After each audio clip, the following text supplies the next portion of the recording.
Dans le business, quand vous vous associez, faites un pacte d'associés. Tu mets tout noir sur bleu. Le deal, c'est ça, et c'est clair, net et précis. Si un jour il y a une dispute, tu t'en réfères à ça. Chacun son rôle, et c'est ça une association. San Diego, il n'y avait aucune boîte qui faisait ça. C'est nous qui avons vendu les premières bouteilles d'alcool sur les tables. Ça n'existait pas. On était les premiers à vendre des tables avec des bouteilles. Pour les gens, ils pensent que c'est un succès, tout ça, mais en fait, ça n'a pas vraiment été un succès parce que nous, notre rêve, c'était d'en ouvrir plusieurs. Un bar qui ne payait pas de mine, et pas grand monde, et le serveur, il gagnait 10 000 $ par mois, alors que son salaire, c'est 1 000 $. 9 000 $ en tips, c'est hyper cher les États-Unis. Tu plonges pas avant 30 $, et encore, faut que tu lasses 15% de tips. Les crackers, les espèces de zombies, là, moi, Ouais. j'avais vu à Las Vegas, c'est des mecs, là, ils sont... Merde, t'as l'impression d'être dans le film Space, on n'a pas ça. Non, nous, c'est en Europe, Space. hein. J'essaie de faire un film sur ta vie. Elle a eu 3 vies, ma grand-mère. À 17 ans, elle était mariée à un Maharaja, un roi indien, tu vois. Et elle allait déménager en Inde dans un palace avec une armée d'éléphants. Elle allait chasser le tigre et tout. Elle a vite compris qu'elle est repartie à Paris, qu'elle allait retrouver son amour d'enfance, celui du cinéma. Il y en a qui prennent un peu trop la confiance, C'est et ça. après, ils travaillent mal, ils arrivent en retard. Aux employés aussi, de savoir faire la part des choses, de savoir à qui ils ont affaire, c'est pas le patron.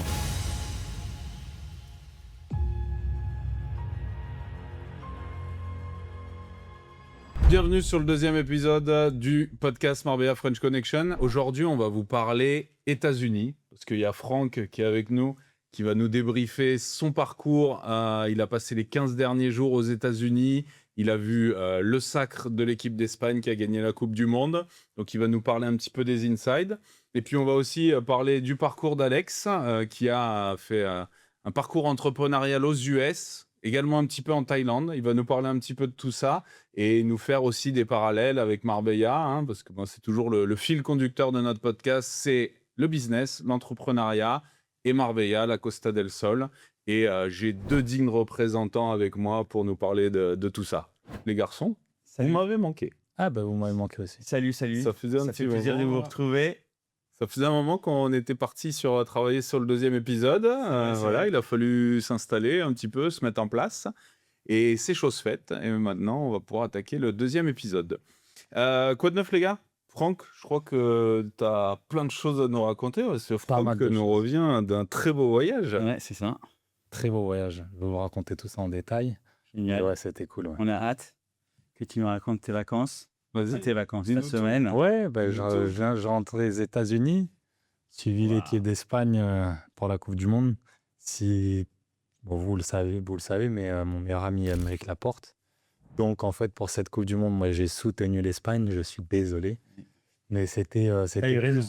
Ouais, c'est pas une question d'avoir raison ou pas. C'est en fait, je suis plus un ami et la famille plus que en fait une équipe. Après, la Ouais. France, ça reste le pays où j'ai tu- grandi, où je suis né. Mais après, au final, tu sais, quand il jouait, par exemple, dans Manchester City, ben, j'étais fan de Manchester City. Quand il jouait Al Nasser, même si j'ai rien à voir avec le Évidemment. club Al Nasser, ben, tu suis Al Nasser, tu suis ses suis les matchs. résultats. C'est clair, parce que c'est vraiment quelqu'un que tu connais depuis 20 ans, tu vois, et tu l'as vu, tu vois, évoluer et tout ça. Donc là, quand il joue l'équipe d'Espagne, j'ai soutenu l'Espagne. Je ne cache pas, quand il y avait France-Espagne, j'étais pour France-Espagne. l'Espagne. Bah, Ouais, parce ouais. que tu connais Quand le tu joueur, veux la tu verras le joueur. Marseillaise, t'as pas eu un petit... Je ne pouvais pas, j'étais avec tous les Espagnols. Ah oui, quoi. c'est ça. Non, en tout cas, très bonne expérience. Je suis allé à la base pour les quarts contre la Belgique, ami Simon. Et après, bon, on ne savait pas. Hein, ça pouvait aussi. Le match le plus difficile, ça a été la Belgique. Quand ça fait 1-0, 1-1, et après, à la 90e, 2-1, et qualifié pour les demi contre la France. Malheureusement, La France, ça a été joué. un match assez facile, la vérité. Ah, Non, vraiment incroyable, facile. hein. Ouais. Incroyable. Et après la finale, c'est un match assez difficile parce qu'ils ont eu du mal à rentrer dans le match. Les deux équipes, en réalité. Hein. À la télé, c'est différent quand tu le vois en live, mais le match a été compliqué. Mais bon, voilà, combien champion, on a fêté ça.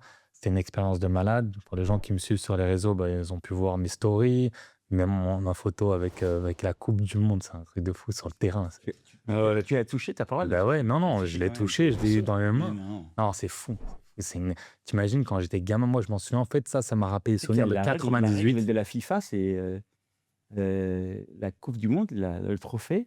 Il n'y a que les joueurs et les chefs d'État qui ont le droit Sérieux? de la toucher. Ah non, il y a tout le monde, là, les familles et tout ça. Ça, c'est avant le match que tu veux dire. Je pense, parce que sinon, là, Ça sur le peut- terrain, il n'y avait aucun contrôle. Hein. Bah oui, Ah ouais, quand ils l'ont. Je ne sais pas, mais je crois que c'était. Ah bon Il devient le chef connu.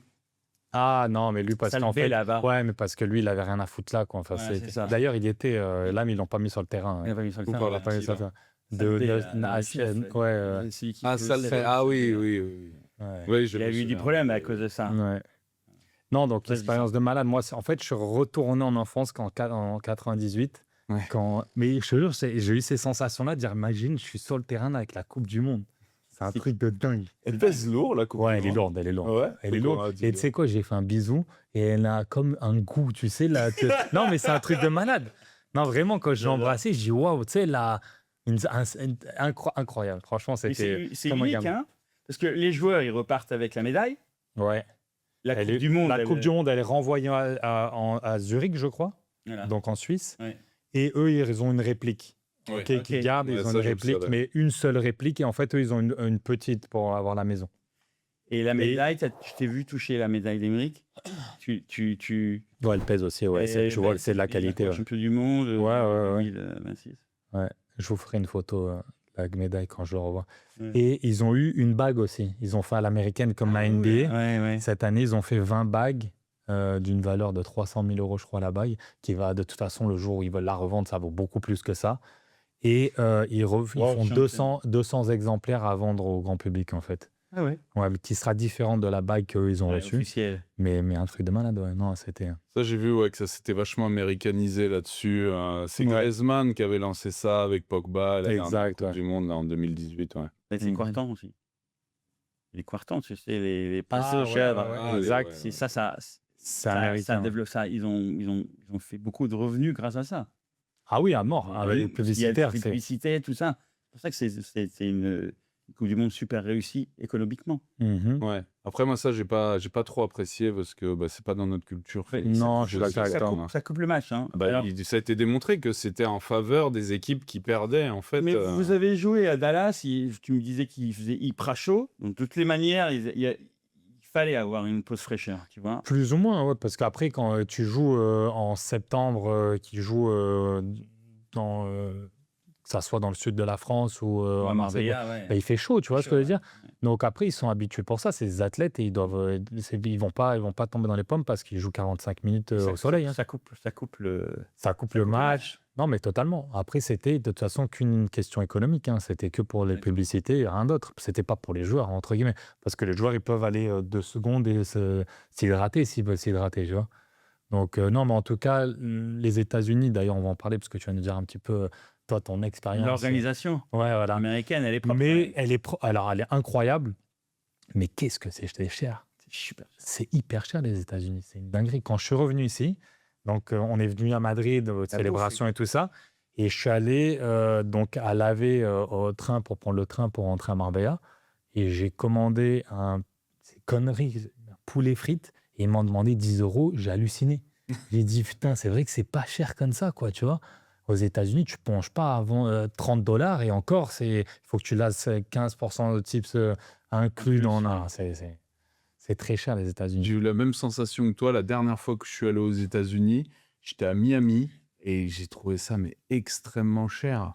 Parce que bon, tu vois, même si mon pouvoir d'achat a monté, etc., j'ai quand même des repères. Carrément. Voilà, moi je viens de la base. Donc quand on me sert un hamburger frites à $80, ça court-circuite, tu vois. Dans le Non, mais cerveau. carrément. En plus, nous, on fait la comparaison. Après, des fois, on se trompe parce que c'est le dollar et euro. C'est vrai que c'est moins cher en euros. Mais quand tu fais la comparaison, c'est hyper cher. Après, eux, leur salaire, ils ont aussi un salaire plus élevé. Parce que Ouais. justement, ils ont les pourboires. Moi, j'ai rencontré des gens là-bas, des serveurs. Parce que j'aime bien, moi, demander un petit peu combien ils gagnent. Il y a un bar qui ne payait pas de mine. Hein, vraiment un truc très, très sympa à Dallas, mais il n'y avait pas grand monde. Et le serveur, il gagnait $10 000 par mois, alors que son salaire, c'est $1 000. Donc, Ouais. 9 000 $ en tips. Ouais, mais ça, Alors, à oui. New York, Non, à Dallas. à Dallas. À Dallas. Et je crois que maintenant, il y a certains States, États où les pourboires ne sont pas taxés, là aussi. Ah, C'est pour aider un peu l'industrie, parce que le problème, c'est que depuis 10 ans, où le prix a augmenté énormément mhm. sur la nourriture, sur tous les restaurants, tout ça. Et les salaires, ils ne suivent plus derrière. Et je crois que Trump, il y a eu un changement où tu dois le déclarer. C'est répertorié, mais ils te taxent pas. Sur les pourboires. Ok. Bah, ça, entre guillemets, c'est une bonne idée, mais en fait, le pouvoir d'achat qui diminue, c'est dans le monde entier. De toute façon, on le connaît en Espagne, on le connaît en France aussi, c'est exactement la même chose. Mais je trouve ça intéressant de la part de Trump qui s'intéresse au pouvoir d'achat, quoi. Ouais, si c'est pas Trump, ce sera le gouverneur de Ouais, l'État et il fait ça, tu vois. Ok. Mais ouais, ils essayent de faire des choses comme ça pour faire avancer, faire du bien à la population, parce qu'ils souffrent aux États-Unis quand même. Hein. Bah, je pense, ouais, les prix, c'est très Je sais cher. que tu as croisé beaucoup d'homeless et tout ça. Mais... Ouais, bon. Et j'étais choqué à New York. À New York, Et c'est Los un truc Angeles, de- non? Bah, j'ai pas vu tant que ça, mais à New York, c'est incroyable. Tu marches dans les rues, tu sais, où tu fais les boutiques et tout, dans le centre, à Manhattan, et en fait, tu as des quartiers, donc et tu as beaucoup de ventes tentes, à la sauvage. Il y a des tu sais, tentes et tout ça? Ouais, des tentes. Après, tu as des gens qui vendent sur les trottoirs, mais tu as des trottoirs entiers, je sais pas moi, des kilomètres, et c'est par communauté, tu vois. Donc, tu as les blacks, donc ils vendent. Enfin, c'est un truc de fou. Moi, j'étais choqué par rapport à ça. Ouais. Ouais, Les crackers, les espèces de zombies, là, moi j'en Ouais. ai vu à Las Vegas, c'est les mecs, là, ils sont dans les rues, ils errent, t'as l'impression d'être dans un film d'horreur. Ouais, non, carrément. C'est space, on n'a pas ça Non, nous, c'est en Europe, space. hein. C'est très space. Mais en tout cas, ouais, bonne expérience. Retour des États-Unis. Un petit peu fatigué, je vous le cache pas. Jet lag, j'ai pas beaucoup dormi. Mais bon. Et t'as l'habitude d'être tout le temps en activité. Ouais, non, c'est sport, sûr. hein. Une fois que t'es actif, c'est parti, quoi. C'est Vous cool. voyez les auditeurs, quand je vous dis Franck il a la grinta quand même, c'est le Franck qui va voir la Coupe du Monde aux US pour soutenir l'Espagne et l'Espagne gagne. Ça Wow. c'était quand même fantastique. Non, c'est beau. En fait, c'est comme un. Je crois que tu te rends pas encore. Je me rends pas encore compte de ce que j'ai vécu. On va voir le retour de la manivelle et tout ça. Même les joueurs, hein, quand j'étais avec eux pour la célébration, ils se rendent pas compte. Non. Non, ils se rendent pas compte. Déjà, ils ont fait une Coupe du Monde incroyable et gagner un titre comme ça après 16 ans, ça fait 16 ans qu'ils avaient gagné la dernière Coupe du Monde. C'est seulement la deuxième, tu vois, pour un pays comme l'Espagne qui est footballistique. Deuxième Coupe du Monde, c'est pas grand-chose, quoi, tu vois. Et de la gagner, c'est Au même niveau que et la que je France, sois à ce moment-là. Même Ouais, niveau bah que la ouais. France. Non, c'est ça, et c'est 2 peu. étoiles. Ouais. Enfin, en tout cas, très, très content de ce séjour. Ouais, ça a dû être un moment extraordinaire. Ouais. C'est une aventure que tu as vécue. Qu'est-ce que tu retiendrais de cette aventure? Le truc qui t'a le plus marqué personnellement? Eh ben, en fait, c'est fou ce que je vais dire, mais on en a parlé de toute façon dans les journaux, dans tout ce qu'on a vu, les vidéos et tout ça. La France avait une meilleure équipe, ok, enfin meilleur joueur. Meilleur joueur, ouais. Mais l'Espagne, une meilleure Meilleure équipe. Et moi, je l'ai vu en dehors du stade, en dehors de l'entraînement. Ils sont tous amis. Tous les joueurs sont ensemble, ils sont connectés. Et en fait, ça se voit sur le terrain, mais en dehors du terrain aussi. Et après, bon, moi, je ne connais pas personnellement les joueurs de l'équipe de France, mais je sais qu'il y a des petits groupes. Donc, ils ne sont pas amis en dehors du stade, tu vois. Et ça se voit sur le stade. Ils jouent personnel et tout ça. Et en fait, ce que je retiens là-dessus, c'est que même nous, dans un business, si tu es connecté avec tes partenaires, tu vas loin. Et si tu es individuel, tu vas pas loin. Et c'est ça se répercute un peu partout, quoi. Ouais, je suis d'accord, 100%. Ah non, 100%. 100% d'accord avec toi. Et je pense que ça, c'est une bonne leçon qu'on aurait tous tirée, c'est que le football, comme le business, c'est un sport d'équipe. Alors, tu peux le faire tout seul, mais tu vas pas aller bien loin. Tu vas Exactement. pas faire grand-chose. Tu iras en demi-finale, tu feras Ouais. 4e place. Ouais, c'est ça. Et l'équipe de France nous l'a prouvé. Et c'était mais vraiment, nous, les supporters français, un espèce de glow down qu'on a pris. Mais on est monté tellement haut émotionnellement. Et au final, pourquoi? Pour ça.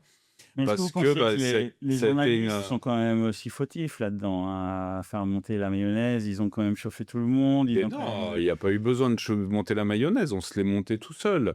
On a fait des super matchs, c'était incroyable. Il y avait techniquement, c'était au-dessus, mais bon, on a bien vu que techniquement, ça fait pas le tout. En fait, c'est tactiquement que ça se joue. Et on a vu que quand on est tombé contre l'Espagne, en plus, il y a plusieurs cadres. Moi, j'ai vu un peu quelques insights qui avaient insisté pour jouer à 3 au milieu. Deschamps, voilà, bien maintenu son Tchouaméni. Vous avez vu, moi, comment j'en ai fait une propagande Ouais, de bah ce ouais. Tchouaméni. Ça a été une catastrophe. Et au final, il fallait jouer à 3 parce que tu jouais contre le meilleur milieu de terrain du monde. Et en gros, ça se joue en équipe. Et comme le dit Franck, c'est bien de le souligner. Non, mais c'est vraiment ce que j'ai retenu, en fait, parce que on voit souvent d'un point de vue externe et en fait, juste un match, mais tu vois pas comment ils vivent dans l'hôtel, hors match. Je te dis, c'est vraiment des amis. en dehors du... Ils sont tous ensemble. Et en fait, quand ils jouent ensemble. Ils ne jouent pas individuel pour dire mes stats. Espagnol, Et tu vois, de toute façon, les stats Super. d'Mbappé, ouais, il a des stats personnels excellents, mais son équipe, elle ne gagne pas. Donc, en fait, qu'est-ce qu'il cherche? Il cherche que des stats personnels. Et tu vois, Lamine, quand il a joué, on en a parlé juste avant de tourner, il a joué pour l'équipe. Il n'a pas pensé à ses stats personnels. Je vais marquer le plus de buts, de meilleurs... Il s'en fout de ça, en finale. Et c'est ça, en fait, que tu vois de l'équipe d'Espagne, et ce que je retiens. Même dans un business, tu n'as pas besoin d'être le mec en avant, quoi, tu vois. Tu joues pour l'équipe. Mais l'équipe joue ensemble, en fait. Mais c'est ça. C'est ce que Luis Enrique fait très bien avec le Paris Saint-Germain. Et c'est J'allais faire une parallèle avec le Paris Saint-Germain gagne C'est parce exactement que ça. tout le monde joue ensemble et tout le monde défend et tout le monde attaque. Exactement. Mais c'est ce qui s'est passé, c'est pour ça qu'ils ont gagné les titres. Bah, exactement. Et d'ailleurs, je voulais faire une petite parallèle avec le business, parce que une fois, j'ai entendu quelque chose à ce sujet-là, je ne sais plus où, mais en gros, ils expliquaient que quand tu es un chef d'entreprise et que tu recrutes tes collaborateurs, donc ton équipe quotidien, il faut que ça soit des mecs avec qui tu aimerais passer du temps dans ta vie personnelle. Bah ouais. Parce que tu vas rentrer en fusion avec eux, et si ça le fait pas, et si c'est pas une bonne équipe, bah tu vas droit dans le mur. Et donc ça aussi, je trouve que c'est une parallèle. Ouais, bah, il faut aimer travailler avec les gens avec qui tu travailles, tu vois. Non, passer du temps et être ensemble. Et en fait, c'est pas une Trouver des question que rapprochements. du business, en fait. Il faut que ça soit un tout. C'est comme comme un couple, entre guillemets. Un couple, il faut que tu aimes partager des moments de loisirs et tout ça. C'est un peu pareil dans le business, pareil dans le football. Moi, je m'en souviens quand l'équipe de France gagne la Coupe du Monde 2016, il y avait Benjamin Mendy dans le groupe. Et lui, c'était le connecteur. 2018, pardon. C'était le connecteur. Sinon, les auditeurs, ils vont te reprendre. Ouais, bon. Ça après. fera des commentaires. Donc, 2018, quand l'équipe de France gagne, Benjamin Mendy, il n'a pas fait un match. Et en fait, c'était le mec qui connectait tout le monde entre eux. Et moi, je le connais personnellement, donc je sais qu'il est comme ça. Et en fait, quand tu as des personnages comme ça dans une équipe et qui a une cohésion d'équipe, ça se voit dans le foot, dans le comment ils jouent et tout ça. Et ça a marché en 2018 pour l'équipe de France. Tu avais Adil Ils ont Rami pas- dans le même style aussi. D'ailleurs, il était là, on a vu. Et... Non, super sympa.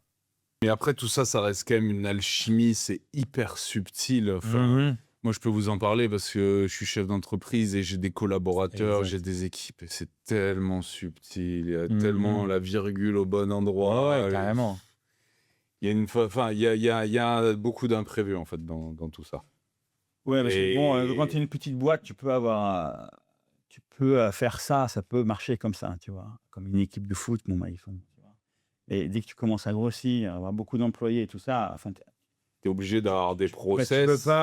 tu peux pas faire copain-copain avec tout le monde et aller au bar se taper une bière avec Non, tous c'est tes sûr. employés, tu vois. Mais au moins bien Ouais, t'entendre, quoi. Tu vois. Ouais, mais c'est compliqué. il faut établir une règle, c'est sûr. Enfin, comment tu appelles ça? Quand tu vis ensemble, tu vois, un processus amical, bien propre, poli, tu vois. Mais aussi, il faut séparer aussi les choses parce que après, si tu deviens trop copain, trop ami avec tes employés, après tu peux plus le virer, tu sais plus quoi faire. Non, et puis il y en a qui prennent Comment la lui dire les confiance. choses. Non, c'est sûr. C'est compliqué, tu vois. Moi qui travaille dans la nuit et dans les restaurants, à un moment donné, parce qu'aux États-Unis, on peut embaucher les employés à l'heure, tu vois. Donc, on avait un roulement de 100 employés quand même, tu vois. Et puis, c'était des restaurants ambiance, tu vois. Donc, c'est la fête. Et donc, bah, tu te fais vite ami, tu vois. Ils sont tous jeunes, sont tous sympas. On est tous un peu du même âge. Et donc, c'est difficile de faire la part des choses. Bah après, je rejoins ce que tu dis, il faut savoir faire la part des choses. Mais aussi, c'est aux employés aussi de savoir à qui ils ont affaire. C'était toi le patron, c'est toi le patron. Tu vois pas, tu vois, on n'a pas élevé les cochons ensemble. Et il y en a qui prennent un peu trop la confiance ça. et après, bah, ils travaillent mal parce qu'ils arrivent en retard. Au contraire, il faut avoir une ligne de... Une conduite, une ligne de conduite. exact, Mais exactement. c'est à toi aussi de le faire. C'est Bien sûr. difficile à faire parce que on est tous ambiancés, tout ça. Tu passes derrière le clair. bar, tout ça. Un peu d'alcool, ouais. En plus, tu travailles depuis longtemps ensemble.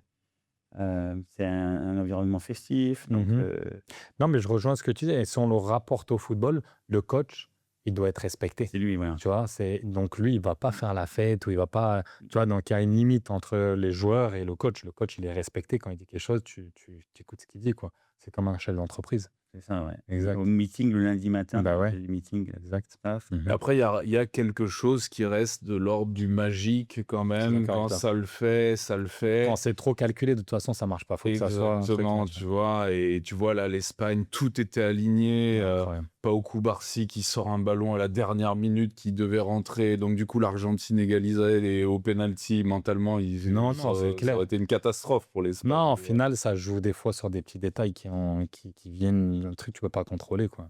Champion du monde, bravo. Ouais. Ouais, Franchement, bravo. j'ai aucun mérite. Bravo à l'Espagne. Alors, moi, je vais me vanter un petit peu parce que j'avais annoncé l'Espagne C'est vainqueur vrai de la Coupe du Monde. Ouais, bien sûr. Wow. Ouais, dans mes tout premiers contenus, je les avais annoncés favoris. J'avais fait un live Incroyable. sur mon réseau Instagram. Tout le monde s'était foutu de ma gueule. Tout le monde m'a dit la France, la Ouais, France, la France. Alors, attention, j'ai supporté la France. Je suis français de sang. Mais depuis le début, je disais que c'était l'Espagne qui allait gagner. Mais de toute façon, c'était logique. Les meilleurs gardiens, les meilleurs défenseurs, sauf Pau Cubarsí, pour moi c'est une pipe, mais bon, ça c'est un autre sujet. Les meilleurs milieux, et devant, il y a mal, l'étincelle qui peut... Voilà. Ouais, devant, c'est pas terrible quand même. Non, C'est c'est ouais, vrai, vrai. il faut arrêter c'est pas terrible, surtout comparé à nous, c'est pas terrible du tout. Sauf qu'ils jouent ensemble, ils savent jouer. pas d'accord que c'est pas et puis, terrible. non, je pense que l'équipe, nous, on l'avait, hein, mais c'est Deschamps qui a complètement. Mais je Bon, suis c'est d'accord fait. L'Espagne a gagné, on habite en Espagne, donc c'est cool. Là, on ressent bien la chaleur avec toi. Ouais. aujourd'hui. Exactement. Et en plus, la dernière fois, au premier podcast, on parlait d'un sujet, c'était d'être au bon endroit au bon moment. Voilà. Alors là, quand même, Encore c'est une pas fois. beau. On était cet été en Espagne, où Ouais. l'Espagne a gagné la Coupe du Monde. C'est dit, je suis toujours au bon moment. Ouais, moi, je te suis dorénavant. Tu t'avais dit ça la dernière fois.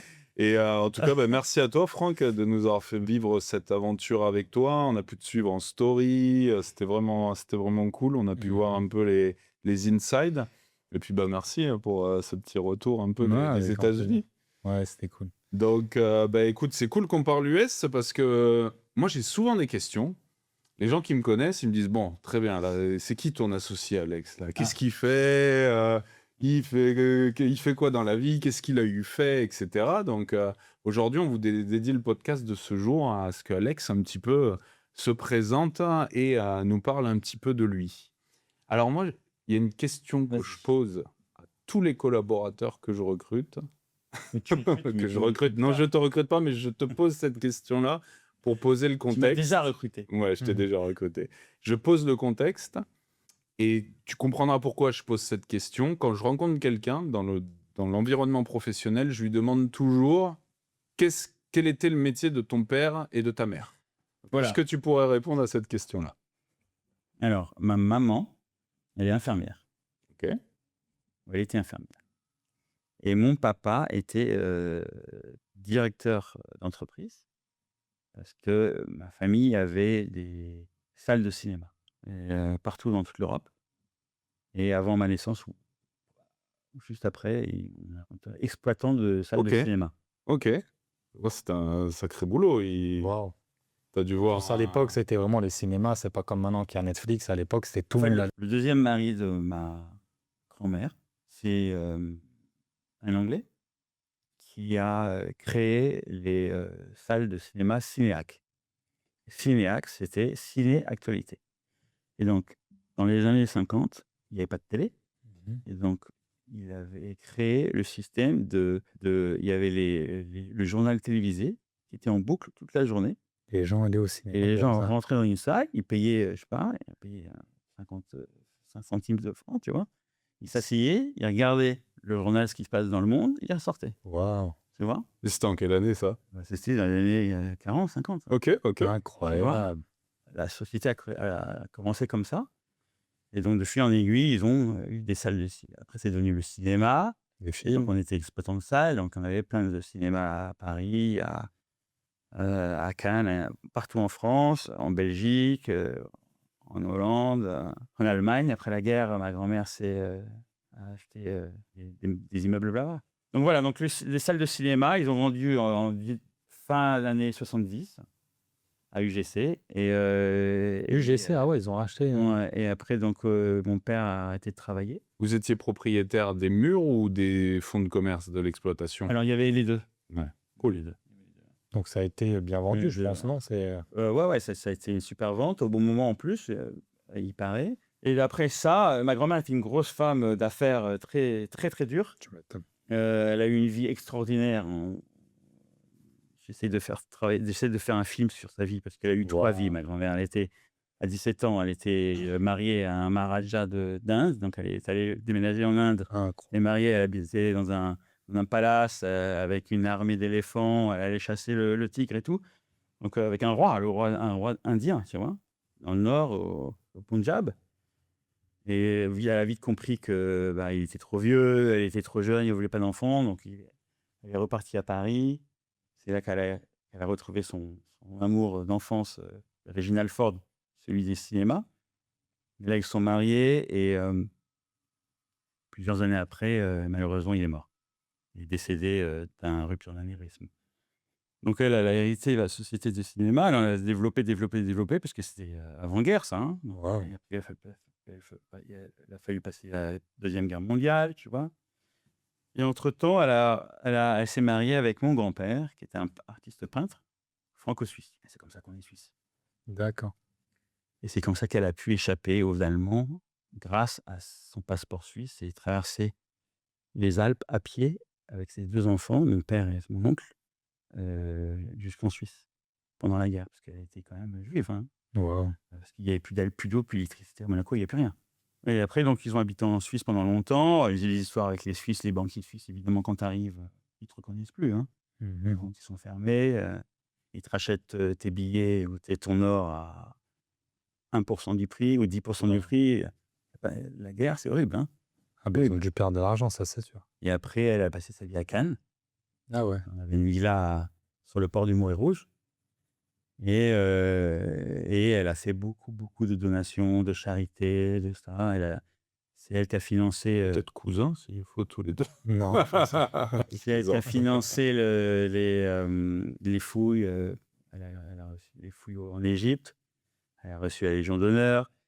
C'est grâce à elle que j'allais au Festival de Cannes quand j'étais petit, puisqu'elle était quand même dans le cinéma. Elle devait piquer, donc évidemment, moi, je pouvais en profiter, tu vois, c'était sympa. Excellent. Et à 18 ans, après 18 années de douleur à l'école, j'ai choisi d'aller aux États-Unis pour apprendre l'anglais. À 18 ans. Ouais, 17 ans et demi. Waouh.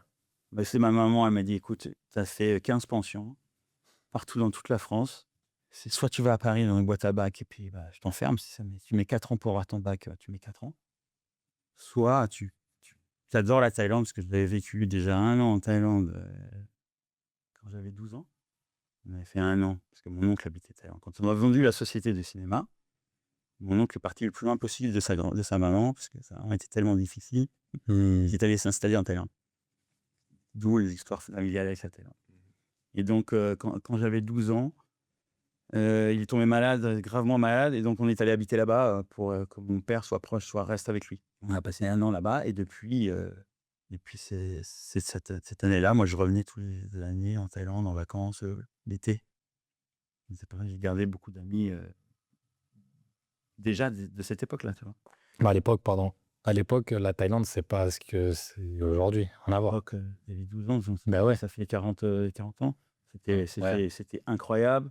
C'était beaucoup plus petit, beaucoup moins Développé. C'était vibrant, mais beaucoup moins. Les plages, c'était féerique. Les routes, déjà, pour y accéder, c'était des chemins de terre. Tu vois. Non, il n'y avait pas autant de touristes qu'il y a aujourd'hui et que c'est un peu dégueulasse. Phi Island, il fallait y aller en bateau. C'était en bateau de pêcheur, hein, tu vois. Et c'était vide. Voilà. Et on était resté dans un hôtel, c'est marrant, parce que cet hôtel-là, c'est des bungalows sur la plage. Et le chef, il faisait des crêpes Suzette. Et donc, je suis allé aux États-Unis pour apprendre l'anglais, pour aller travailler avec mon oncle. Ok. D'accord. Parce que mon père, il était, après, quand ils ont vendu les salles de cinéma, il a acheté une propriété en Sologne. Et il chassait, et il invitait ses copains. C'est tout. Il ne bougeait plus, il ne voulait plus rien faire. Ah ouais. Il dit, moi, j'ai mon paradis, c'est ça, c'est ma propriété. je m'en occupe. Donc, il est devenu exploitant agricole. Mhm. C'est ce que j'écrivais sur les cahiers quand on me demandait qu'est-ce qu'il fait ton père. Il me dit, mais exploitant agricole. Ok, Chasseur. exploitant agricole. Chasseur. Et donc voilà. Et donc ma mère m'a dit, écoute, je sais pas comment tu vas faire arrête de ta vie, tu vas faire quoi? Dans la moto, tu vas faire motocross. Je fais maman quand même. Et donc elle m'a dit, va aux États-Unis, au moins ça va changer les idées, tu vas mûrir et tu vas apprendre l'anglais. Puis quand tu as appris l'anglais, tu iras travailler avec ton oncle en Thaïlande. Magnifique. Lui, il travaille, il est dans l'immobilier. En fait, quand je demande ce que faisaient tes parents dans la vie, et je le demande à tout le monde souvent quand je commence à collaborer avec les gens, parce que ça me permet en fait de savoir un petit peu dans quel milieu tu as grandi, et souvent ça explique beaucoup le caractère. Tu me dis que ta maman était infirmière, tu es Ouais. quelqu'un de très généreux envers les autres, je te vois toujours en train de prendre soin des autres. Ah, ma maman, Et tu avais un papa entrepreneur, donc du coup, tu es tout le temps en train de faire des trucs, etc. Donc, ouais, alors mon papa n'était pas vraiment entrepreneur, malheureusement. Il a travaillé avec sa mère et son oncle parce il fallait le faire. Ça l'embêtait. Mon papa, c'était un voyageur. Il faut bien dire qu'ils ont fait le tour du monde. Ma maman et mon père ont fait le tour du monde avant de se rencontrer quand ils avaient 18 ans, comme ça, en backpacking, tu vois. Ah ouais? Et en travaillant dans chaque pays pour se payer le prochain billet et tout ça. Mon papa, il avait un petit peu plus d'argent, donc il n'a pas besoin de travailler. Mais ma mère a fait ça, elle a fait jusqu'au Japon, tout ça. Elle a travaillé 4 mois au Japon. Après, elle s'est payé le billet pour pas aller en Thaïlande. Enfin, ça allait loin. Ils sont allés en Afghanistan, en Inde. Ma mère infirmière, elle a travaillé avec Mère Teresa en Inde. Tu vois, elle fait des choses vraiment de dingue. Mon père, il était en Afghanistan avec son meilleur ami. Vous connaissez l'histoire du serpent? Le mec qui a tué tout le monde en Thaïlande. non. Il y a eu une série sur Netflix. Ah, je crois que j'ai vu, oui. Il a les lunettes comme toi, d'ailleurs. Voilà. Et ben, ils avaient rencontré ce type-là à Kaboul. Ils l'ont rencontré. À Kaboul. Et le meilleur ami de mon papa avec qui il s'appelait Denis. Et ils s'étaient fait copain. Et il avait voulu faire une transaction avec lui. Mon père dit, mais il est chelou, ce mec. Enfin, il est bizarre. À mon avis, fais attention à toi, surtout cache tes papiers, tout ça. Et heureusement, ils n'ont pas fait affaire ensemble. C'est rien passé. Mais bon, après, lui, il est parti de Kaboul, le serpent, là, j'ai oublié son nom. Il est allé en Thaïlande et il a tué 25 personnes. Quoi, hein. Il droguait les gens, il volait ses passeports et tout ça. Je n'ai jamais entendu parler de cette histoire. C'est une histoire de fou. Et donc, c'est les travelers. Tu vois, mon père, quand il est revenu à Cannes, il avait 19 ans, les cheveux longs comme ça, il était super grand, baba cool, tu vois. Et ma grand-mère va le voir dans sa chambre pour le réveiller pour le petit déjeuner, tu vois. Ma grand-mère était choquée, mais Jacques, mais qu'est-ce que tu fais? Pourquoi tu dors par terre? On a cette magnifique maison, des draps, un lit et tout ça. Il était tellement habitué Non. de dormir par terre Incroyable. qu'il n'arrivait plus à dormir sur un lit. C'est ça. Ah non, c'était cool, hein. Donc, les États-Unis, après... Parle-nous de ton parcours. Les États-Unis, moi, je suis arrivé là-bas, j'avais 17 ans, 18 ans. Donc, c'était quoi, 94? Donc, si j'ai bien compris, tu étais un cancre à l'école et on t'a dégagé aux États-Unis à 18 ans. Et au début, je devais aller à Palm Beach. Et sur le chemin, j'ai mon meilleur ami qui m'appelle, il me dit, ma maman revient de San Diego, va à San Diego, c'est America's Cup, c'est génial. Première America's Cup, c'était à San Diego. Et donc, je vais signer, je vais à San Diego. Donc, j'arrive à San Diego pour apprendre 1 an d'anglais. Je vais à San Diego State University. Donc, je reste j'arrive là-bas, déjà, c'est le rêve. La Californie, tu fais 18 ans. Waouh. Les surfeurs, les plages, les alertes Malibu. Les surprises plutôt, non? Ouais, enfin, tous ces trucs-là, tu vois. Et j'arrive à l'université, et l'université, 40 000 étudiants. Alors, ça change des petites pensions à 200 élèves, tu vois. C'est une ville. Une ville dans une ville. Je dors dans un dorme, ça s'appelle un dortoir. Et donc, c'est un petit immeuble où il y a plein d'élèves étrangers. Et je tombe dans une chambre avec un Turc. Et lui, il est là pour faire son MBA. Et moi, je parle je sais écrire l'anglais, parce qu'en France, on travaille bien l'anglais écrit, mais parler, je suis super timide. Et donc, je commence mon épopée américaine là-bas. Et je rencontre quelques Français qui sont toujours mes amis aujourd'hui. Et c'est génial. Je découvre un pays fantastique. C'est l'époque où tout est facile, où l'économie tourne bien, beaucoup moins cher qu'aujourd'hui. Même si à l'époque, c'était le franc. Déjà. Ouais, donc le dollar était beaucoup plus puissant. Alors, c'était plus cher que le franc, mais c'était 10 fois moins cher qu'aujourd'hui. Et donc, moi, je faisais déjà des soirées en Paris. Donc, je me remets un peu dans les soirées là-bas. Je commence à rencontrer des gens. Le problème, c'est que j'ai 18 ans, donc je ne peux pas sortir, je ne peux pas boire d'alcool. C'est un petit peu bizarre, tu vois. Donc, tous les week-ends, on part à Tijuana, parce que c'est la seule boîte. Il y a une énorme boîte qui s'appelle Baby Rock, que tout le monde va quand tu n'as pas 21 ans. Donc ça, c'est au Mexique. Il faut passer la frontière américaine, elle arrive au Mexique, tu vois. Qui est une frontière très chaude pour ceux Tijuana, qui nous écoutent. Tijuana, c'est un des endroits les plus chauds du monde. Tijuana, c'est très très chaud. Et donc, finalement, le week-end, on va là-bas jusqu'au moment donné où il faut trouver une solution pour cette ID, faire une fake ID. Tout le monde dit fake ID. Et donc, on en profite pour aller à Los Angeles. Donc, les 3 Français. J'ai mon ami Gilles, qui est un peu plus âgé, qui s'est acheté une vieille Oldsmobile toute pourrie avec le moquette épaisse comme ça, tu vois. Moi, j'ai pas encore le permis. Mon pote, c'est un super surfeur blond, mais du Sénégal, qui est avec moi à l'école. Et lui, on part tous les 3. Et sur le chemin, parce qu'il n'y a pas de GPS, c'est rien. Hein. Donc, quelqu'un nous avait dit, vous arrêtez dans les quartiers chauds hispaniques, tu vois, chez les Chicanos. Et puis, à la sortie de l'autoroute, vous prenez la 5, vous sortez à cette autoroute-là. Vous continuez un petit peu, puis vous allez voir des Mexicains sur le bord de la route.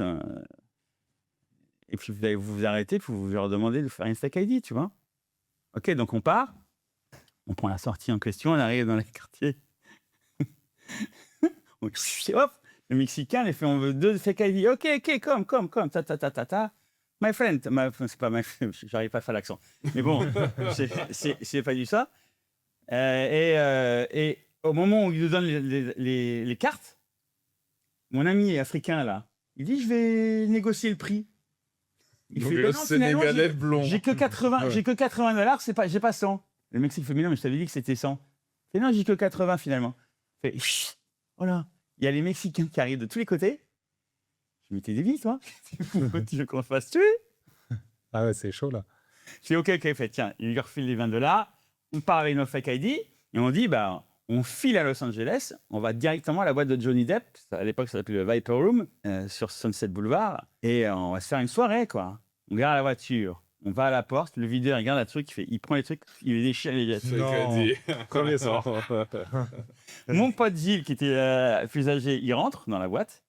Et moi et mon pote Olivier, on a fini la soirée au Subway en attendant que mon pote finisse de boire à 2h du matin. Quand la boîte elle ferme, puis les y sortir.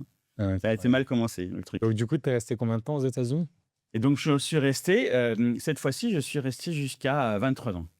OK. Donc, 18-23. Donc, 5 ans quand même. Ouais. Donc, sur ces 5 ans, tu fais et quoi? donc, la première année, j'ai fait San Diego State University pour apprendre l'anglais et tout ça. Et ensuite, j'ai choisi de rester là-bas. C'était fantastique. Et j'ai fait des études d'architecture d'intérieur. Et l'anglais, à partir de combien de temps tu as commencé à être fluent?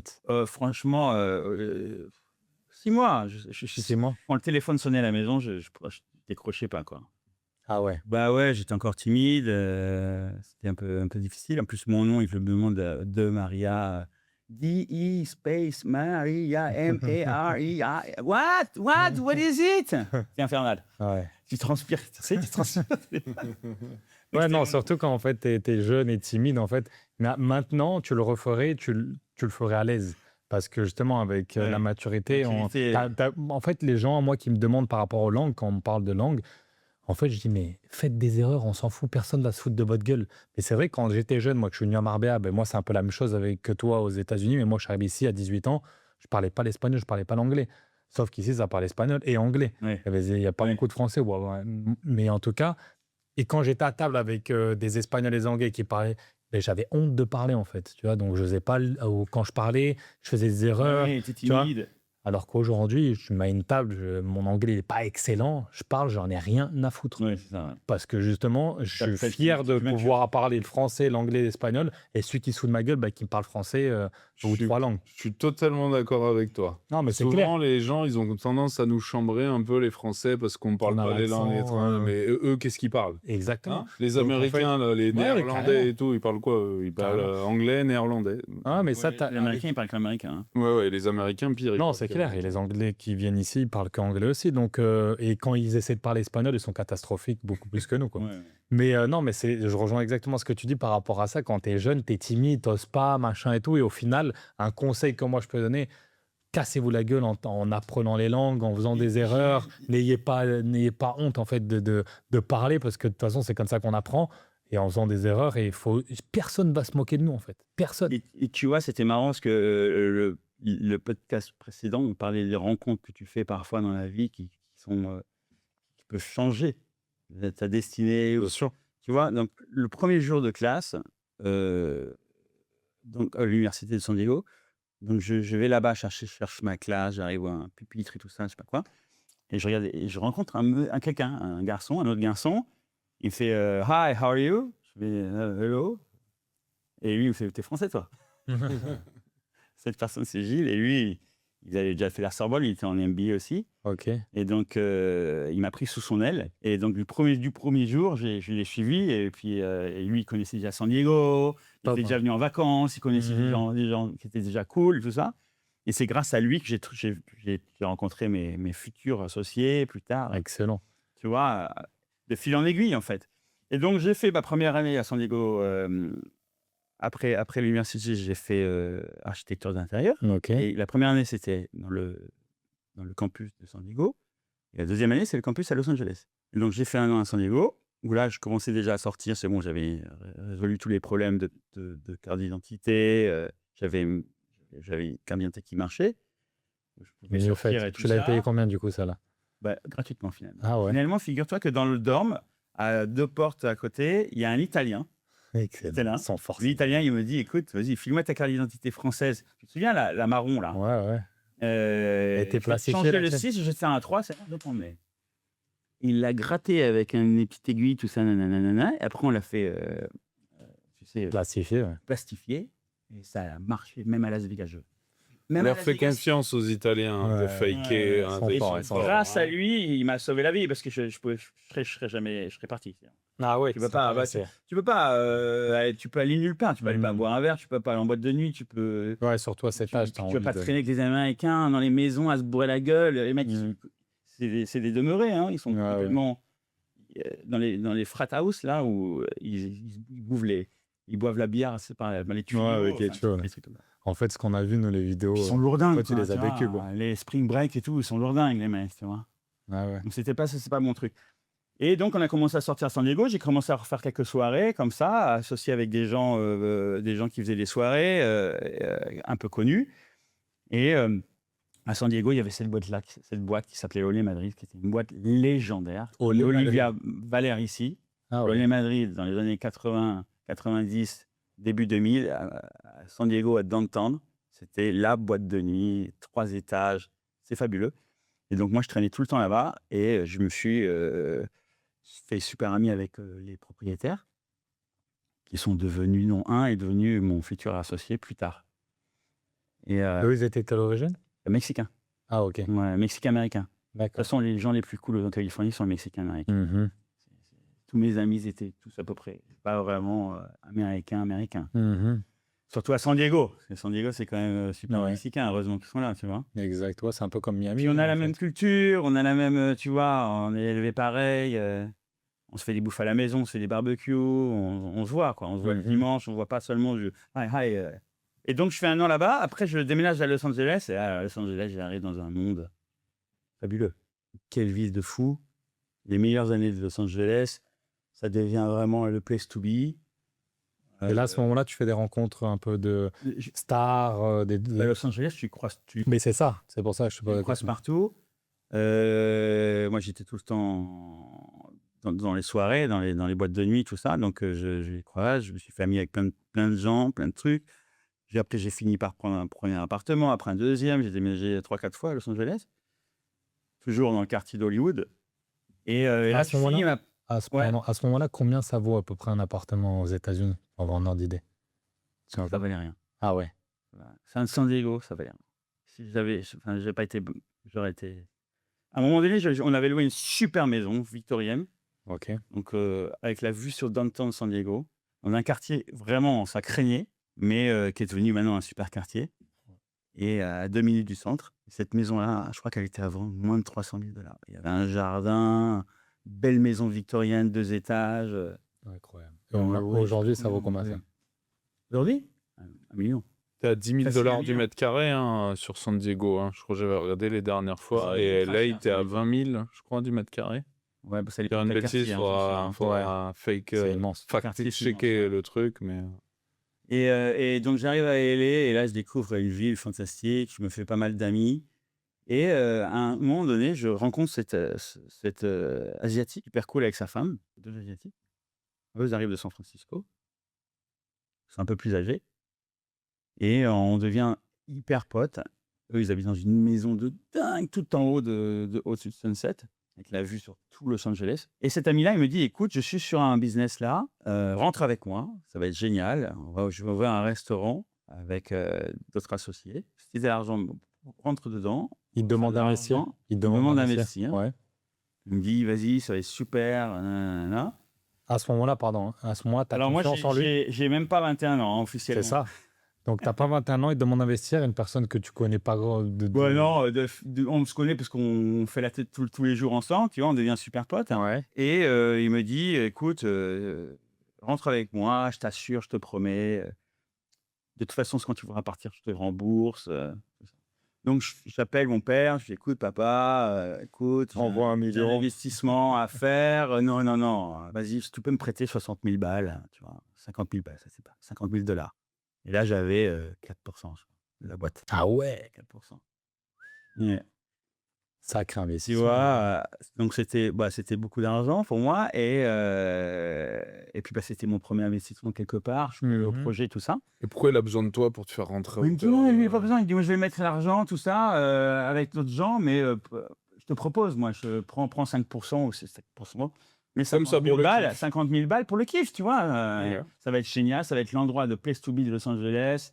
Crois-moi, ça va être top. Et donc, c'est en 96. Et donc, je demande l'argent. Papa me dit, OK, vas-y, OK. Tu les perds pas, hein. Tu te dis ça, tu sais tout. Bah, écoute. non, mais bon, mon père m'a toujours suivi. Il dit, de toute façon, il faut bien que tu fasses quelque chose. Bah ouais, non, mais Voilà, je trouve ça bien. Si je peux le faire, je te le fais. Tu vois, je lui demande pas $1 million, hein, 50 000 $. Et donc, je mets les 50 000 $ et on construit. Et l'endroit ouvre en 97. Il s'appelle Les Deux Cafés. Et c'est une maison, un vieux bungalow qu'on a déplacé d'un terrain qui allait se détruire sur un parking au sud, à un bloc de Hollywood Boulevard, plein cours d'Hollywood, tu vois, sur un parking. Et il y a un vieux bungalow de 1904, et on fait un jardin provincial. Et il y a une petite porte pour entrer dans le parking, pas de nom, il n'y a rien. Et là, ça devient le truc. Le place to be, il y a Madonna, il y a Sting, il y a tout ce que tu veux, Christopher Walken, j'ai croisé tout le monde là-bas. Wow. Qui viennent tout le temps. Il n'y a même pas de voiturier, il n'y a rien. Oliver Stone, Nicolas Cage, il y a toutes les superstars qui viennent faire la fête là-bas, dîner et tout ça. Et c'est marrant parce que ce restaurant, il est tenu par une dame qui est hyper connue, maintenant, toujours, parce que c'est la femme de Rick Owens, le designer. Michel Lamy, qui est une Française. Rick Owens, les vêtements, ouais. Voilà. Et ben, c'est elle qui a ouvert ça. Et nous, on l'a financé. Et elle tient l'endroit. C'est le premier resto bohémien, chic, Hollywood. Incroyable. Et ça existe toujours? Ça existe. L'endroit existe toujours, mais c'est à louer pour faire des events, tu vois. D'accord, ok. Et en fait, elle a créé ça. Elle a vendu un gros groupe de Los Angeles, qu'on appelait ça après les Deux. C'est devenu vraiment un nightclub après. Après, je ne sais plus ce que ça s'est devenu. Et donc, la première histoire se passe plutôt bien. Moi, je finis mes études. eh ben, il est l'heure d'aller en Thaïlande, tu vois. Donc, À ce moment-là, toi, à ce tu moment-là. gagnes de l'argent. je gagne de avec ce l'argent, business. je gagne de l'argent avec 2%, tu vois, 3%, Ouais. je sais plus combien j'avais. Ouais, Mais tu bosses- gagnes pour avoir Ouais. ton argent de Et poche. je me fais payer quand je me fais payer. C'est déjà, je commence un peu à voir Ah, comment ça marche, déjà, les trucs, tu vois. Mais tu produis, je veux dire, tu y es quotidiennement dans le. Je travaille pas, j'ai même pas le droit d'y aller. Ouais, J'y vais, mais ouais, moi toi, je suis, t'es un je suis investisseur investisseur. fantôme. Enfin, ouais, voilà, tu vois. Mais bon, je suis quand même chez moi, tu vois. Ouais, Moi, je ne mhm. vais pas derrière le bar. Hein. Ouais. J'en profite, je rencontre du monde grâce à ça, tu vois. Je suis comme associé, ta. Carrément. Donc, je fais des belles années à Los Angeles, je fais une belle année comme ça. Et après, je pars en Thaïlande travailler avec mon oncle. Et quand j'arrive en Thaïlande, mon oncle est décédé. Donc, qu'est-ce que je fais là-bas, en fait? Mon père m'avait acheté un appartement. En plus, donc là-bas, j'atterris à Pattaya. Le business familial est à Pattaya. Je vous rassure, c'est pas pas dans la prostitution. On n'est pas là pour dans les prostitutions. Et on est dans l'immobilier, puisqu'on a construit des immeubles là-bas dans les années 80, tu vois. Donc, je vais là-bas pour travailler avec mon oncle. Mon oncle, il est malheureusement décédé d'un cancer. Mais je passe quand même 2 ans là-bas à essayer de travailler dans la boîte que mon oncle avait laissée avec son copain. Et ça se passe pas bien. Ça se passe pas bien au bout d'un an. Je m'ennuie, j'arrive pas à travailler avec les clients là-bas, comme architecte d'intérieur, tout ça, ça se passe bien. Donc, je quitte Pattaya, je vais à Bangkok. J'étais avec une américaine, mexicaine-américaine. J'avais ramené des amis. Et je passe 1 an à Bangkok où là, je ne fais rien du tout, à part dépenser les loyers des appartements que mon père me donne, lui vire tout l'argent pour vivre là-bas, tu vois, de ces loyers là-bas. Et je fais la fête à Bangkok, je rencontre les gens les plus extraordinaires du monde, je suis dans toutes les soirées du monde, et je suis dans le petit Bangkok encore, T'as quel par âge à rapport ce à moment-là? aujourd'hui. T'as quel âge? J'ai 21, 22 ans. Ah ouais. Tu vois, 21, 22, 23. Et là, je rencontre le vrai Bangkok, les gens que je vois aujourd'hui, les entrepreneurs d'aujourd'hui, les grosses familles, les high society, ça s'appelle. Mhm. Parce qu'on a tous le même âge et qu'on est tous là pour déconner. Et un jour, mon téléphone sonne dans mon salon, je le décroche. C'est mon père, il fait « Alessandre, c'est terminé. La fête, c'est fini. La fête est finie, dans 1 mois, je te coupe les vifs, tu quittes ton appartement, je t'attends à Genève, je t'ai trouvé du boulot. » Ah ouais. Et là, je regarde ma femme. OK, j'en tremble encore. J'arrive à Genève. Il m'a trouvé un poste de gestionnaire de fortune. Et donc, je travaille avec les banquiers. Je me réveille tous les matins à 8 h du matin avec costume, cravate. Je prends le café avec les banques privées, les banquiers des banques privées. Je vais au travail, je reçois les clients, j'apprends la gestion de fortune sur le terrain. Et je fais ça pendant à peu près 3 ans et demi.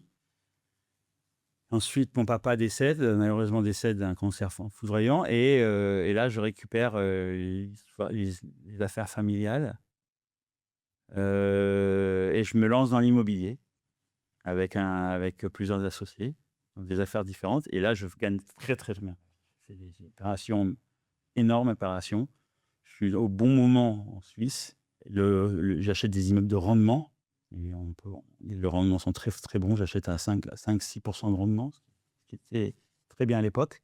J'achète la plus grande tour de Lausanne à 26 ans, tu vois. Combien ça coûte? 68 appartements. Waouh. Combien d'investissement? 10 millions. Ok. 10 millions. La banque me donne 9 millions, un chèque de 9 millions. Waouh. 1 million d'investissement? Ouais. Et 9 millions, il me donne un chèque. Et là, je récupère l'immeuble. Alors, évidemment, c'est 68 dans le centre de Lausanne, 68 appartements, un truc comme ça. Je me souviens plus du truc. Et il y a tous les vendeurs de cam, plein de prostituées. Il y a les descentes de flics toutes les nuits. Avenue du Rhône, du coup, non?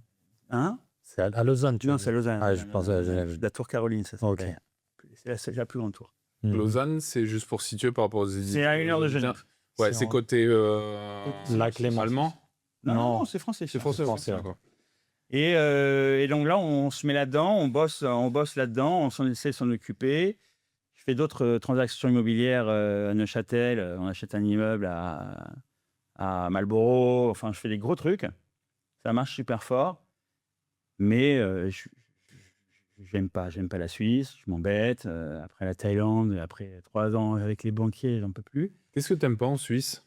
J'aime pas la qualité de vie, j'aime pas les banques, j'aime pas l'environnement, l'ambiance. Non, mais je te rejoins, Voilà. parce que bah, J'ai 26 ans, j'arrive de Thaïlande. J'arrive de Los exactement Angeles. le même truc. Je suis ni associé, enfin, je suis ni avocat, je suis ni banquier, je fais mes affaires immobilières. C'est quand même assez lent, tu vois. Il faut attendre longtemps pour avoir d'un gros rendement. J'ai pas la patience, malheureusement. J'ai perdu mon guide, hein, j'ai perdu mon père, j'ai plus personne me dit quoi que ce soit. Je suis un peu complètement perdu. Et j'ai mon associé, enfin mon meilleur ami, qui me dit, écoute, on veut ouvrir un restaurant à San Diego, un restaurant en boîte. Est-ce que tu veux être de la partie? Et moi, je savais depuis toujours que j'allais travailler avec ce monsieur-là, ce garçon. Ah ouais. Tu vois, c'était le propriétaire de l'Olé Madrid, c'est bien de la boîte de Ouais. se parler, qui a fermé. Et je fais, bah, c'est quoi Banco? Allez hop. On vend tout, parce que mon associé aussi, il perd son papa, enfin c'est un problème. Donc on vend tout en Suisse, et puis moi je prends mes sous, puis je vais aux États-Unis et j'investis dans ce restaurant qui s'appelle Airport Lounge, à San Diego, à Little Italy, en plein centre. On rachète un entrepôt, enfin on loue un entrepôt et on construit en entier un restaurant avec un énorme jardin, et à peine fini, on est obligé d'ouvrir, parce que, et ensuite on est 4 meilleurs potes, et on met tous 25. 250 000 balles. Ok. Là, t'as quel âge? Et là j'ai 26, 27. Ok. Et ma femme, depuis 10 ans, se barre. Donc, je me suis célibataire. J'ai ma boîte de nuit et restaurant à San Diego avec mes 3 meilleurs potes. Incroyable. Et donc, bah, super, je me prends un super loft dans le centre de San Diego. Et la boîte, elle tourne direct, puisque les associés sont hyper calés. C'est pour ça que c'est important d'avoir des bons associés.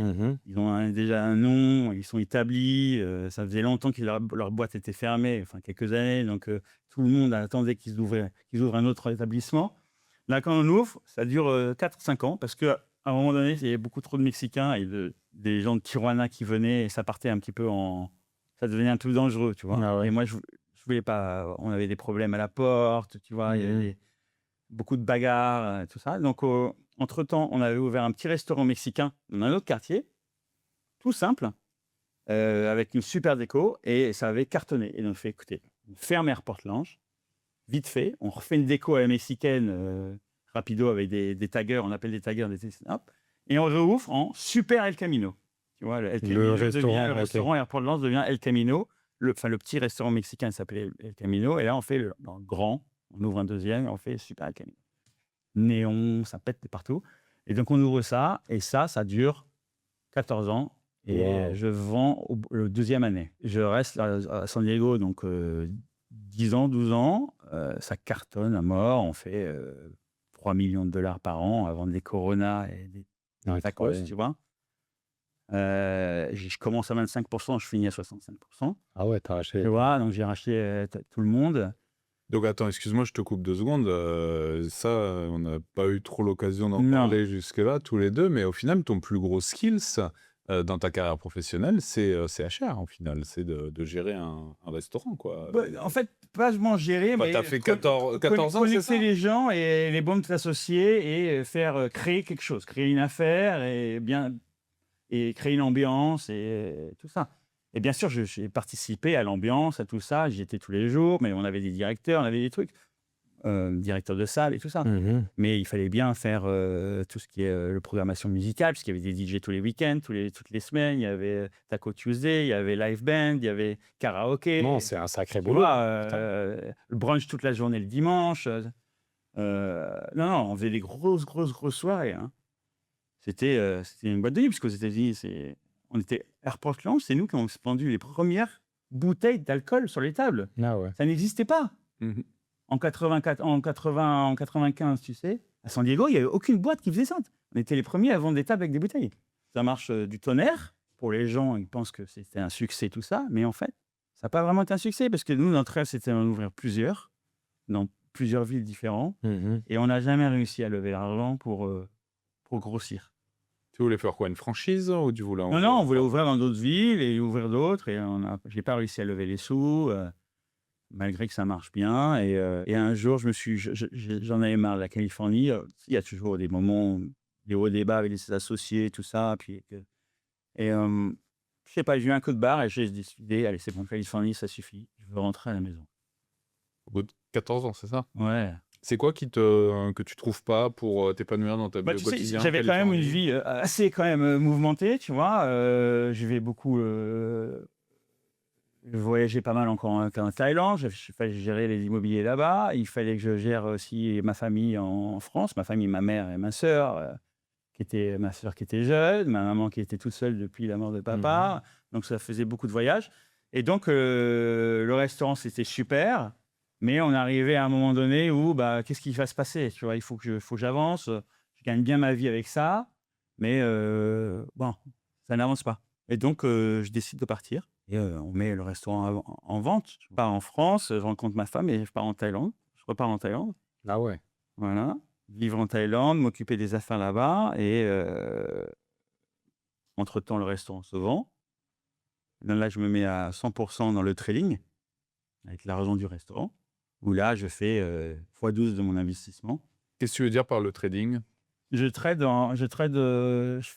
gère mes investissements seul. Ok, Ça fait longtemps que j'ai viré tous T'achètes les des banquiers stocks, d'affaires et etc. tout ça, parce que la famille s'est fait voler plein de fois, parler. On avait un bureau qui Classique. gérait tout ça.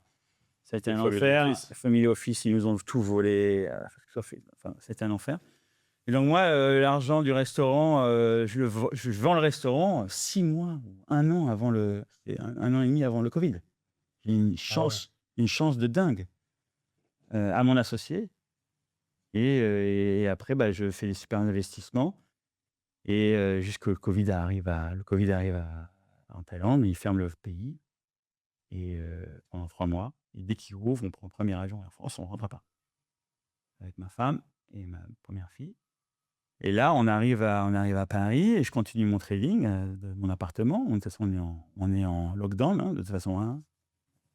Ma femme travaille chez Dior, dans les bureaux, à côté de Montaigne.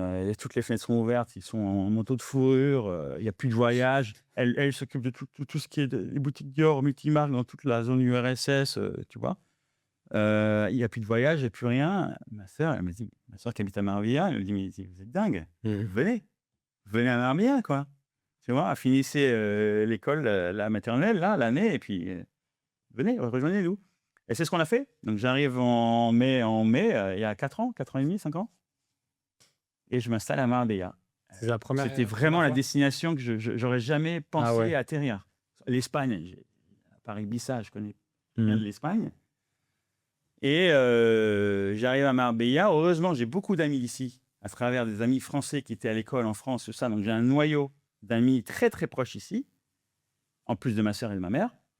Et voilà, donc on arrive ici. Et franchement, Marbella, depuis le début, c'est décevant, très décevant pour moi. Je galère.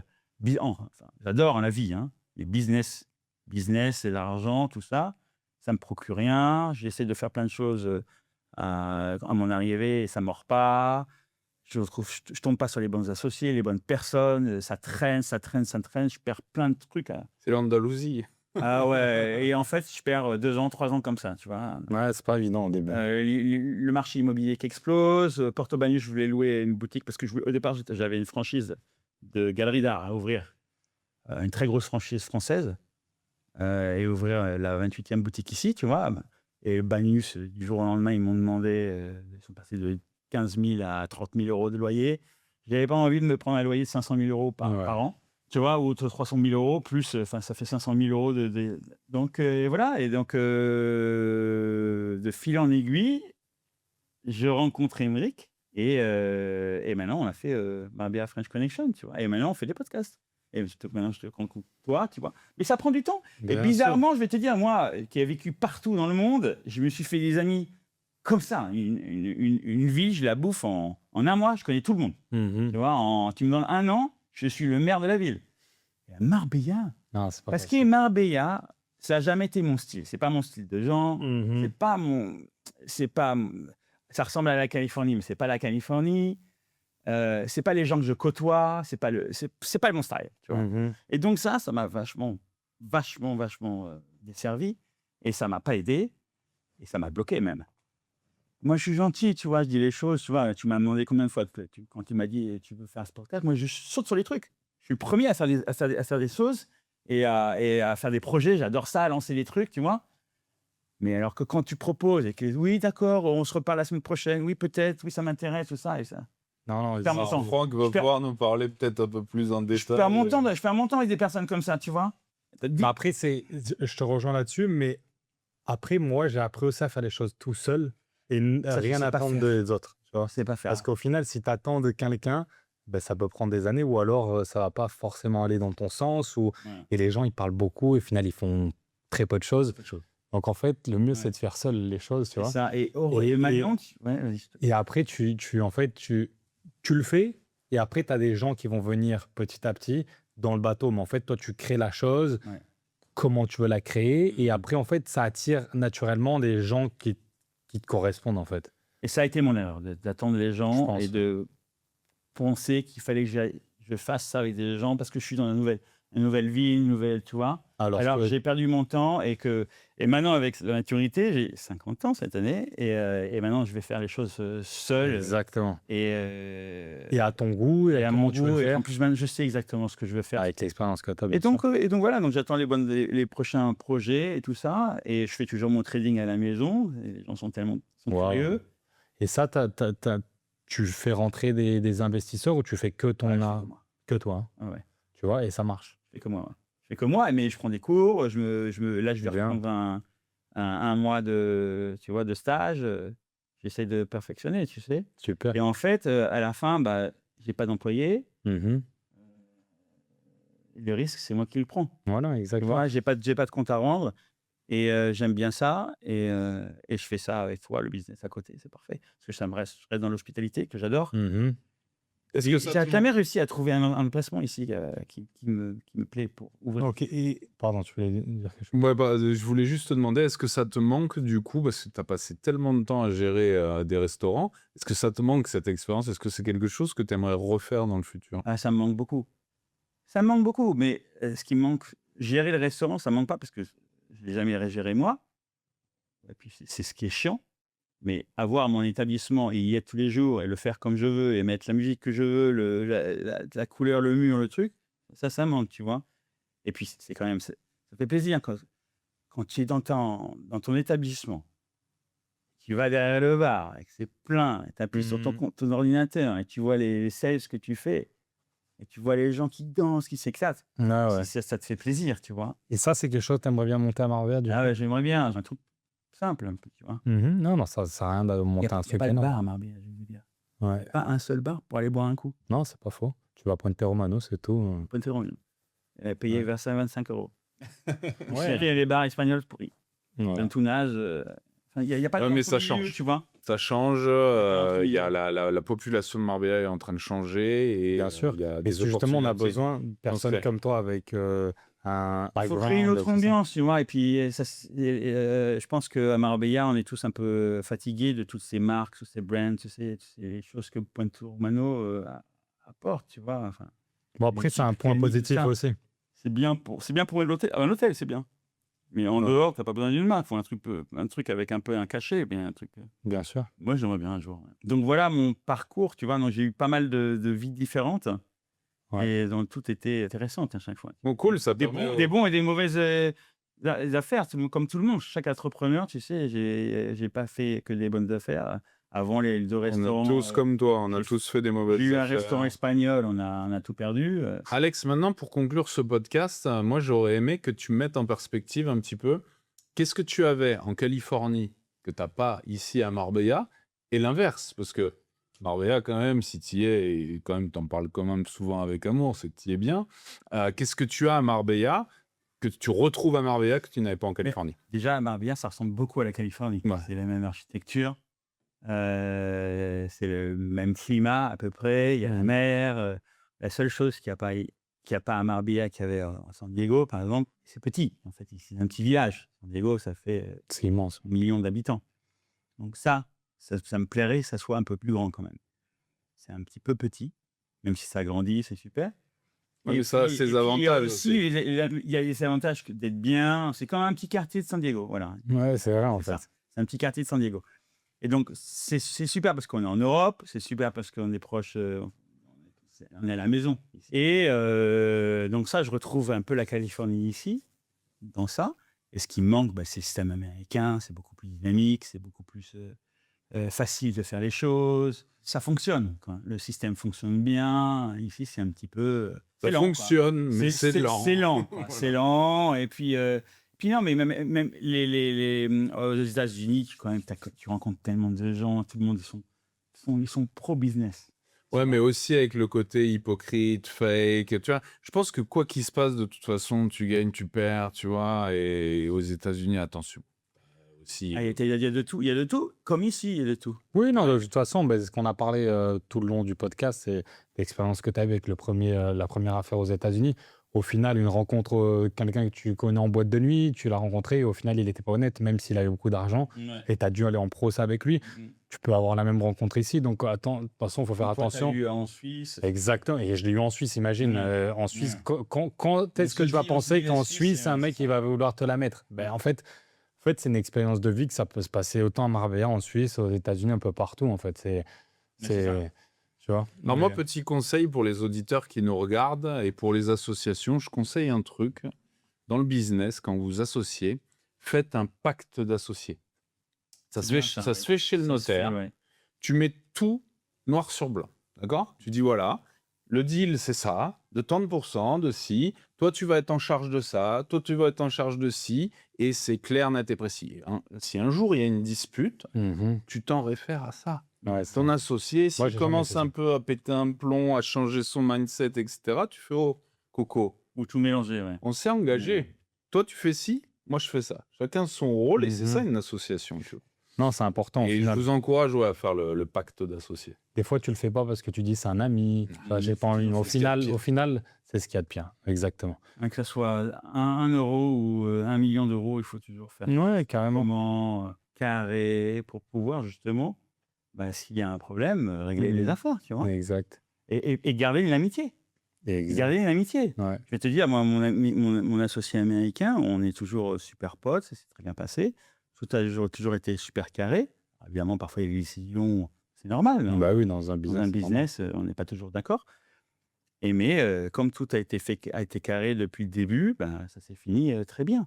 Très, très bien. J'ai mis un problème. Pareil pour mes histoires immobilières avec mes autres associés. Et là, on parlait de sommes beaucoup plus importantes. Mais tu as raison. Il faut toujours se fier. Alors, c'est toujours embêtant d'aller avec son meilleur ami. On s'en fout. C'est les règles, c'est le b.a.-ba du business. On s'en fout. Il faut, tu payes l'avocat. Les avocats, ils font tourner. Tu payes, c'est important. Il faut avoir les documents pour le bon truc. Non, mais sans aller jusqu'à chez l'avocat, le pacte d'associés qui se met chez un notaire, ça coûte 80 € d'aller poser un pacte d'associés chez le notaire. Tu fais ton petit chat GPT, tu fais un truc, un protocole bien foutu, et tu l'enregistres chez le notaire. Et comme ça, en cas de désaccord, tu vas chez le notaire, tu le ressors, c'est enregistré chez Maître Intel, et voilà, on en revient à ça. Tu as raison. C'est ça, c'est important. Voilà, donc tout ça pour finir sur ce podcast, le plus important, c'est de faire les choses carrées, mais surtout, et j'avais insisté là-dessus sur le premier podcast, c'est de le faire avec du kiff. Parce que ça reste quand même le moteur, c'est le plus important. Faites vos projets, faites vos business, quand vous sentez quelque chose, que vous avez une piste, un chemin qui appelle voilà, toute votre âme à aller vers quelque chose, allez-y de tout votre cœur. Et faites les choses carrément. Et faites les choses que vous aimez. Tu vois, ça ne sert à rien de rester dans une carrière où vous ne prenez pas de plaisir, ou c'est pas ce que vous voulez faire. Après, certaines personnes, ils ont un manque de courage aussi. C'est difficile de sortir de zone de confort. Entrepreneur. Hein. Exactement. Bon, tout le monde peut l'être, mais il y a peu de gens qui osent le faire. Qui ne sont pas capables ils préfèrent rester dans un bureau, travailler pour une boîte, une grosse boîte. Ils ont leur sécurité, tout ça. C'est des personnalités différentes. Et il y a eu aussi quelque chose de très important. Abonnez-vous pour que le prochain épisode vous soit annoncé. Et puis, on se retrouve vite pour l'épisode 3, les gars. Bonne habitude. Bien joué. Ciao. Salut, au revoir.